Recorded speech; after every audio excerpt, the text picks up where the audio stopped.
The modern world is bad. It is inhumane, unfair, and unjust. This is the world of money. It is not for the people.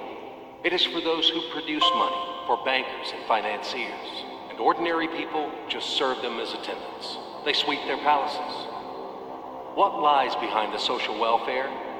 Labor. But why does the banker live in 100 and 1,000 times better than worker, than peasant?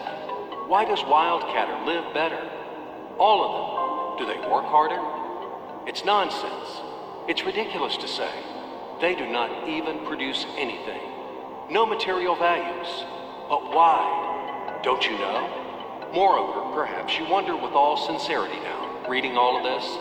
Well, banker and worker, simple hard worker like me or my neighbor Johnny? It cannot be compared. Banker is a bank, money, relations, and contacts. But who are we together with Johnny? Nobody. Naturally, the banker lives better than we do. But there is nothing natural here. The point is that everyone got used to this state of affairs, and they took it for granted. As a matter of course, a banker has to live better, and it cannot be otherwise. But it may be otherwise. So why? Why does a banker work less, but live better than worker or miner? However, intuitively, you've got the answer by yourselves. Because the banker is a bank. Money. Exactly, money. This is the whole point, the cornerstone. About them, about the money, we should talk more in details. So, what is money? Have you ever thought about it? The calculation tool, the measure of labor? As we are told from childhood, almost from the cradle, we have to work, and work. The money won't fall down from the sky. They should be honestly and hardly earned, etc., etc., etc. Sounds familiar, doesn't it? Familiar and nauseating. Say it, by the way, to Abramovich, who honestly and hardly earned all his billions. Just for fun, say it. How to earn money honestly. You will laugh to death. Yes, we have to work, but what should we expect in the end? A small pension and half-starved old age? Poverty. You have spent all your life working on some oligarch. You have been taken away all your power, energy, and health. You've been squeezed like a lemon. And after that, you've just been thrown into the dustbin as the fulfilled material. Is this necessary? But this is the reality, horrific reality of modern society. This is what we should all expect in the end, almost certainly. Everything ends up this way for the vast majority of people in today's world, as it ended up for their mothers, fathers, grandmothers, and grandfathers, as it will end up in the present state of affairs for their children and grandchildren, great-grandchildren, then in turn for their children and grandchildren, and so on. The way of the world. Why? All of this is wrong, unfair. It must not exist. Why do some people have to have everything, but others have nothing? Why do some people walk in golden slippers, but the others barely make ends meet? They don't know how to feed their children, although all of them work honestly. Why does it happen? After all, we are the people, the brothers. We are equal, aren't we? Then why? Because there is a lie around us. A huge, continuous, monstrous lie. Do not believe anything that is broadcasted daily on TV by satiated and well-groomed masters of life. And people are not working, and the money is not even a measure of labor. All of this is an insolent and shameless lie. Lie, lie, lie, and lie once again. It is the news which is hung on your ears. Why do they do this? Just to make it easier to manage people. So you are oligarch now, or even an ordinary worthless deputy. Are you equal with others? In what? You live in a different way, eat in a different way, and rest in a different way. In one day, he spends more than you spend in a year. His wife doesn't even get out of Kosovo. And yours? He is treated in the best Swiss clinics. And what about you? His children? and yours. Have you compared? Well, where is your equality? Perhaps you are equal in rights, aren't you? Oh, I forgot about the rights. As it is written in our Constitution, isn't it? By the way, there are a lot of things written on the fence, too. Nice and intelligent things. Read in your spare time. You will be inspired by these things. And what kind of equal rights do we have with the oligarch or the banker? I'm just curious. Right to work? Well, we have such a right in our country. Nobody argues. Work hard for the benefit of... You work hard at the factory, and he, soon quickly, as they say, to each his own. The right to elect and to be elected. Well, you can elect, of course. You're welcome. Just vote. No matter how people vote, most important, how these votes are counted. And what about to be elected? Are you going to be elected somewhere? Do you have the money for that? Gold reserve for the election campaign? No? So breathe smoothly and relax. Come back to your factory. Continue to work hard. And do not rock the boat. The feast of life is not for you. It is for those who are more equal than you. What else is there? However, it is not the essence. There is no sense for further continuation. I hope everything is already clear. What kind of equal rights you both have, and who are more equal. It is all about universal equality and fraternity. It is figured out, I think. Now we move on to the money. We won't talk about the measure of labor. These are fairy tales for idiots. Money is not any measure of labor. Otherwise, you would live like a lord, or maybe you don't work too much. I don't know. But what is money? Shackles, fetters, chains, durable and unbreakable chains holding the slaves in subjection more reliably than any steel. What are slaves in the 21st century? Do you ask me? What slaves? You and me, all around. You, me, him, her, all of us. We are all slaves, slaves of money. More precisely, we are slaves of those who print the money. We are slaves of our masters. Nothing has been changed at all during these centuries on earth. We live so far in the slave system. Only outwardly, everything has become more decent, more delicate, and more sophisticated. Our shackles are no longer heavy, rusty, and steel. They are invisible and weightless now. They don't seem to exist. You can go wherever you want. You can do whatever you want. You are free. But in fact, the shackles still exist. And damn, you are not free. Freedom is an illusion. Money, that's the point. Well, where can you go without money? It is not the Stone Age today. You cannot live in a cave. You cannot dress yourself in animal skins. And you cannot hunt for mammoth. And where are they, these damn mammoths? You need a house, clothes, food. And this is all about money, money, money. And once again, money. After all, everything around is just for the money. You cannot make a single step without them. But where do you find the money? That's right, you have to earn them. Do you hear? Clatter of chains, whistling of the whip, and shouting of overseers. Have you ever thought that it is immoral to sell yourself? That it is a kind of prostitution to sell your own strengths, brain, time?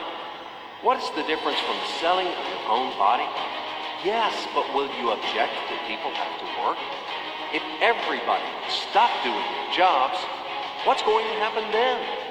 We will resettle to the caves again, and we will get dressed in animal skins, won't we? That's right. Everything is right. It is very reasonable, logical, and easy to understand. As ABC, even I understood. That's what I'm talking about. Nothing has been changed at all during all these centuries on Earth. And these convincing arguments could be heard for sure in slave society, when the slaveholders had been trying to make understand their obstinate, blunt slaves who didn't want to work for them that it is necessary to work hard. Stupid slaves! And later, quite recently, in historical times, the landlords told their serfs, after all, if you stop to work, to plow, to sow, and reap, what's going to happen then? Our society will collapse, and we will die of hunger. We will run wild. Yes, it is necessary to work, to create something useful for the society. Otherwise, society will degrade and die. But firstly, we have to work voluntarily, not for a bowl of soup, and not only in order to survive. We have to do what we like to do. And secondly, if something, once it is necessary to work, it is necessary for everyone. All people are equal, aren't they? So let everybody work. The situation when some people earn money in a mine, at the factory with salty sweat and bloody calluses, while others simply print them, sitting back and sipping expensive whiskey or brandy, is abnormal. Such a situation is not acceptable in principle, and there are no explanations and no excuses to this state of affairs. Absolutely. Money is just paper, candy wrappers. They are not backed by anything tangible, and according to that, money is simply is printed. And these candy wrappers are distributed among the slaves as wages for labor. When the slaves are given an extra wrapper, it means their salary is increased, and they are happy. Are you shocked? Alas, c'est la vie. It is our bitter reality. How is the financial world organized? It is a pyramid. The Fed, U.S. Federal Reserve System, is at the top. The Fed prints dollars. How much? As much as it wants.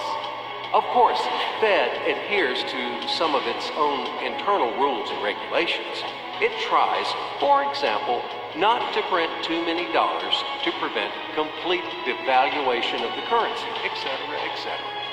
But in principle, Fed can print as many dollars as it wants. At least, there are no external limitations for that. Absolutely, the U.S. Fed is guided solely by the reasons of expediency. The lower levels of the global pyramid are the central banks of different countries. All other local national banks are situated on even lower levels. Of course, all of this is slightly simplified, but in general, everything corresponds to reality and reflects overall picture. Why do we need banks? Speaking figuratively, banks play the role of blood vessels in the social organism. Through these vessels, the money, blood, from the heart, the central bank, enters to all its organs. Money, blood, wash these organs. They bring life to them. It's not me. You can find this information in any textbook on economics. In which connection dollars are mentioned here? In what relation does the Fed have to us, sinners? The most direct relation to us, I'm telling you. After all, dollar is the global currency. Don't you know this? Let's say Russian Central Bank, one little proud bird, cannot print rubles without permission of U.S. Fed. Absolutely not. As soon as Russia supplies oil and gas to the USA for $1 billion, it is a wagon of colored pieces of paper with pictures of great American presidents. Then, Russian Central Bank will be allowed to print rubles in the amount of $1 billion with a clear conscience. This is the only way. Otherwise, Russia will be expelled from the IMF, and in general, the ruble won't be a freely convertible currency. But let it be. This is the topic for another conversation. Check my site later. Do not get distracted. Let's come back to the pyramid. Well, okay, the blood vessels wash. All of this, of course, is wonderful. But the main question is, why does the banker live better than worker? We still have no answer. So what that he has blood vessel? Shall we give him cash bonus for that or vouchers for enhanced diet? I, for example, build houses or bake bread. It is also very important. Does he work harder than me? No. Then why does he live better? And one small question in addition. I've been working and working like a damned for public benefit from morning to night. But anyway, I can't pay off the loans. And all of my friends are in the same situation. Is this normal? It is obviously wrong and unfair. This is eternal credit bondage. But whom do I owe the money to? I owe money to banks, to these blood vessels, washing all and everything. Fuck them all. I don't need this fucking washing.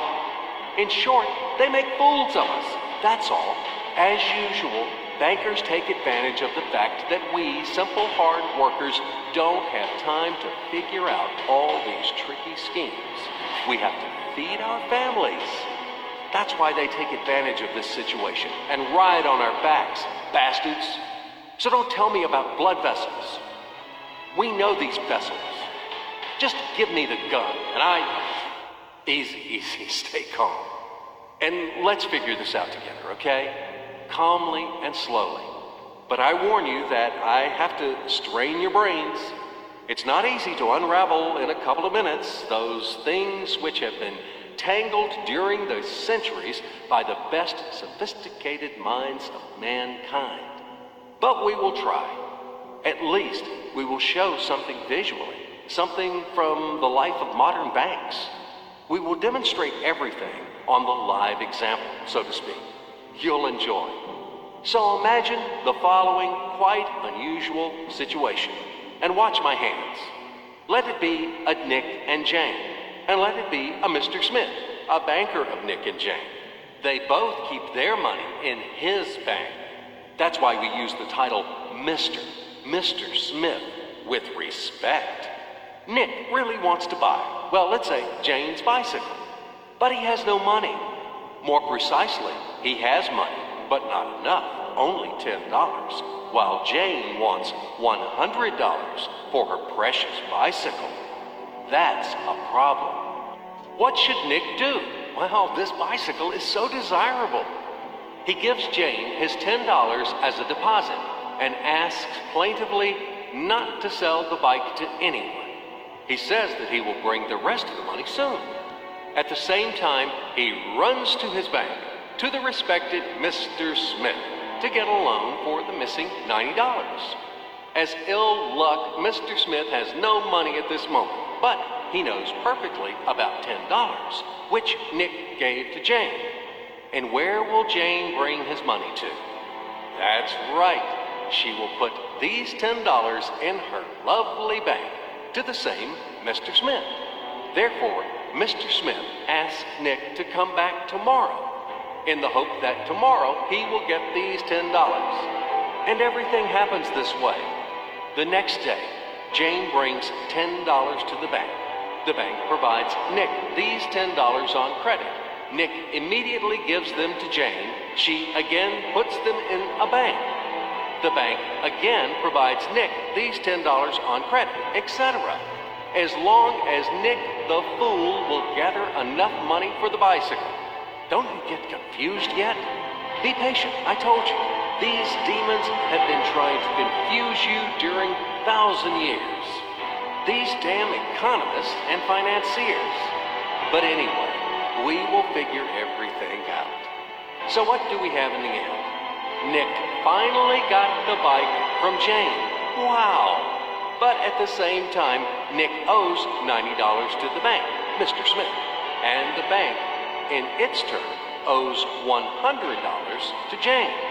In other words, those $10, which were existed initially, have magically turned into $200, $190 of debts plus real $10.